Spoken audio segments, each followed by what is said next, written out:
Yo guys, inilah salah satu sosok motorsport andalan sayap mengepak dengan mesin 250cc. Di kala itu, bermodalkan model moge look ala VFR 1200, gaya sport touring dan mesin yang punya karakter bertorsi namun smooth. Honda CBR 250R. Model ini hadir di kala kompetitor geng hijau yang sudah bermain di kelas 250cc. Tampil dengan pesona elegan dan paras yang gak kalah ganteng dengan motornya si Boy, plus menggunakan ban yang bisa dibilang gede uhuy. Tapi satu hal yang membuat motor ini nggak terlalu laris di kala itu adalah mesinnya yang jumbo silinder.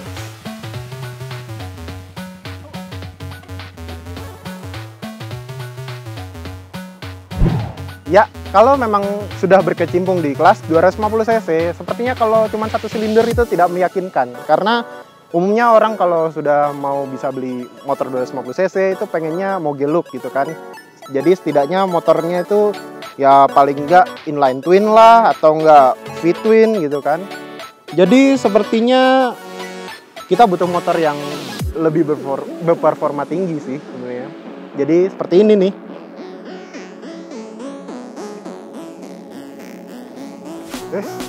Kose lo, introse. Ayo, introse.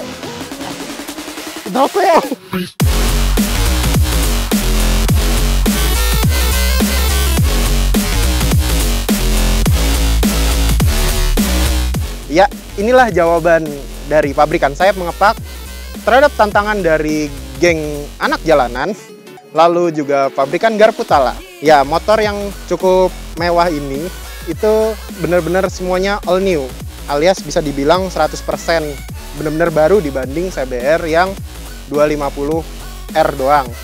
Jika Anda menginginkan motor ini, maka Anda harus menyiapkan kocek sebesar 62,75 juta. Tapi belum ada ABS. Kalau mau ada ABS, maka Anda harus menyiapkan 69,75 juta.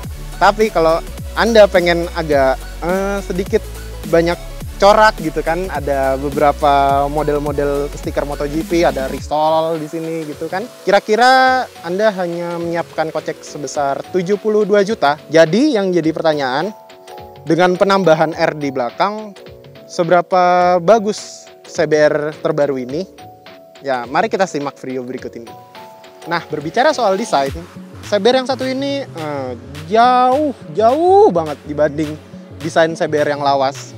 Ya, secara desain dari luar emang bentuknya elegan sih, tapi elegannya dia itu masih ada rasa agresif seperti garis-garis lurus, meruncing.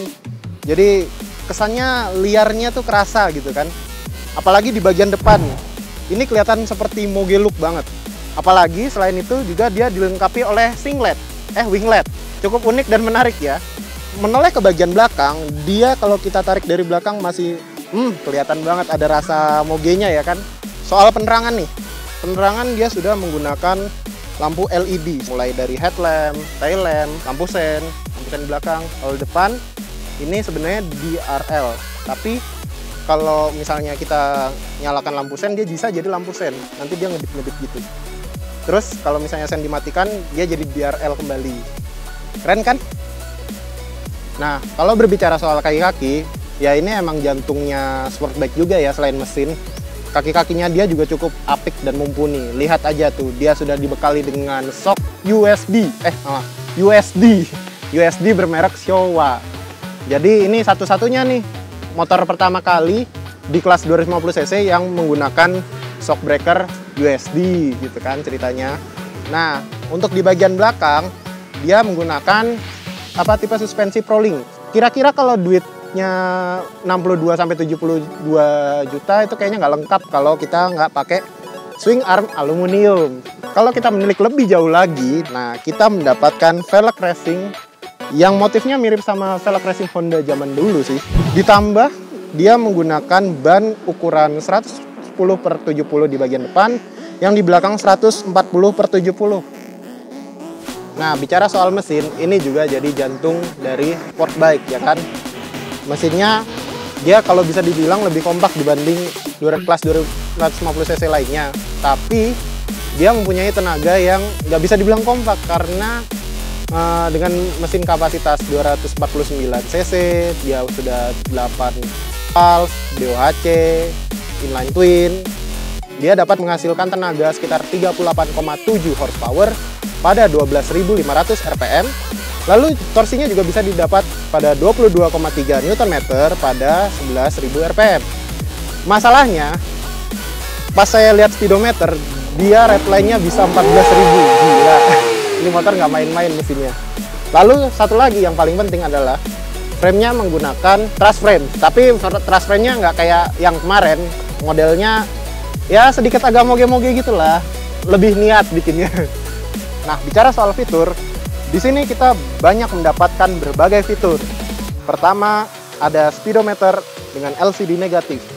Selain itu, speedometer LCD negatifnya itu punya panel-panel yang cukup informatif. Ya seperti biasa memang LCD speedometer. Yang membedakan adalah dia mempunyai lap time. Selain itu dia juga punya riding mode. Riding mode-nya di sini ditaruh di bagian lampu dim ya. Jadi lampu dimnya dipindah ke depan. Nah, tempat lampu dimnya dipakai buat riding mode. Kenapa harus ada riding mode? Karena seperti yang tadi dibilang, motor ini punya mesin yang cukup liar. Jadi kalau kita nggak pakai riding mode itu kayaknya nyiksa banget ya kan. Jadi pertama ada comfort, kalau misalnya kamu pengen jalan-jalan santai, jalan-jalan sore. Lalu untuk sport kamu bisa agak galak dikit kalau kamu pengen touring keluar kota. Tapi kalau kamu butuh di sirkuit, sport plus, ya kan. Selain itu dia juga mempunyai stang under yoke. Stang under yoke ini posisinya bisa dibilang nggak terlalu merunduk banget sih, tapi masih sedikit lebih nyaman dibanding Moge Superbike. Nah, selain itu dia juga mempunyai throttle by wire, yang artinya adalah kabel gas. Maaf, nggak kayak gitu, bukan yang itu. Maksudnya throttle by wire itu dia mengkoneksikan ke ECU, ya mirip sama kayak punya mobil gitu ya. Jadi dari situ dia nanti akan terkoneksi ke riding mode. Jadi bisa diatur seberapa kita mau budgetnya juga. Ya, kira-kira itu saja fitur-fitur yang bisa saya sampaikan untuk CBR kali ini. Untuk mengetahui seberapa jauh tentang performa motor ini, maka kita tidak ada salahnya untuk mencoba. Yuk, mari guys. Cule, engkose.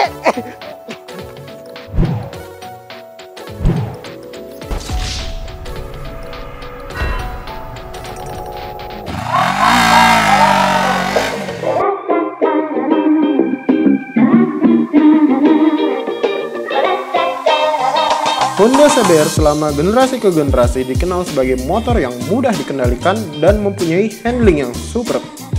Umpama hubungan asmara dengan cewek, pada pandangan pertama kali kita berjumpa, kita kayak udah punya kecocokan masing-masing. Sehingga mau dibawa kayak gimana pun juga lika-liku hubungannya, udah pasti tetap setia, saling bahu-membahu untuk ke jenjang yang lebih tinggi. Sepertinya salah ngomong nih. Jadi intinya motor ini nurut banget dikendalikan dan gak intimidatif mas bro. Tadinya sih kalau lihat dari gambar saya agak bingung, apakah motor ini bisa nurut kalau dibawa layaknya CBR lawas. Mengingat mesinnya juga makin buas, kok bentuknya juga kayaknya makin gede. Ternyata setelah dilihat baik-baik, ternyata dimensinya juga cukup kompak kok.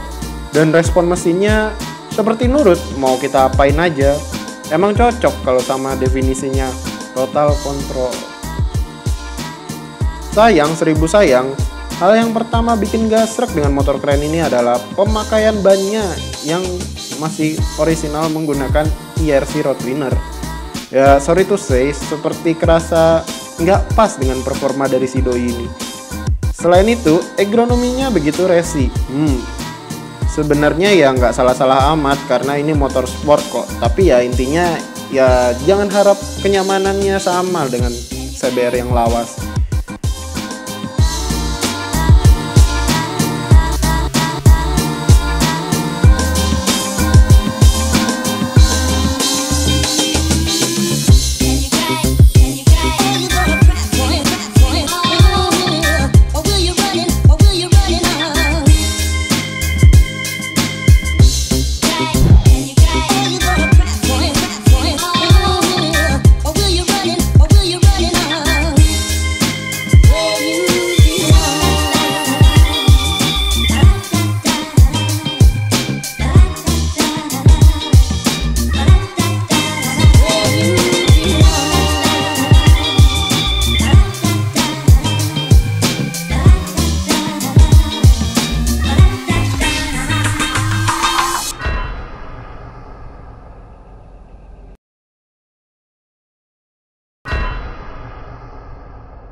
Kosek le urung rampung.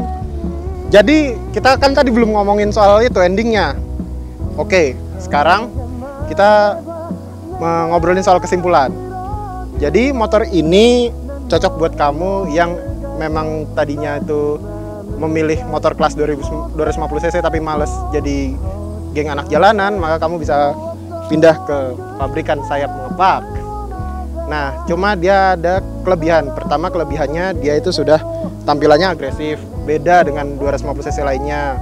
Lalu juga ada beberapa fitur moge yang disematkan pada motor ini. Lalu juga dia ada mesin yang sangat superior.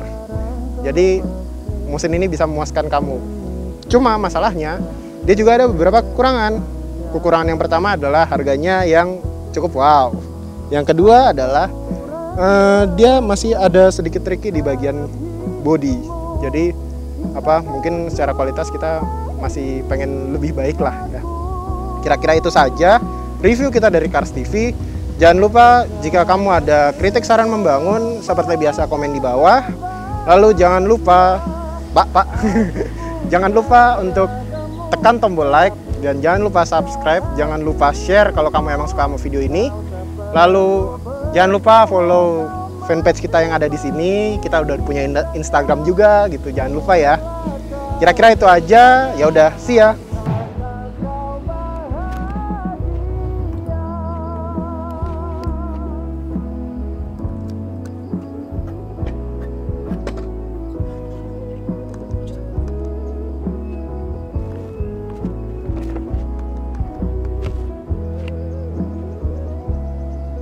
Iki bensinnya entek po.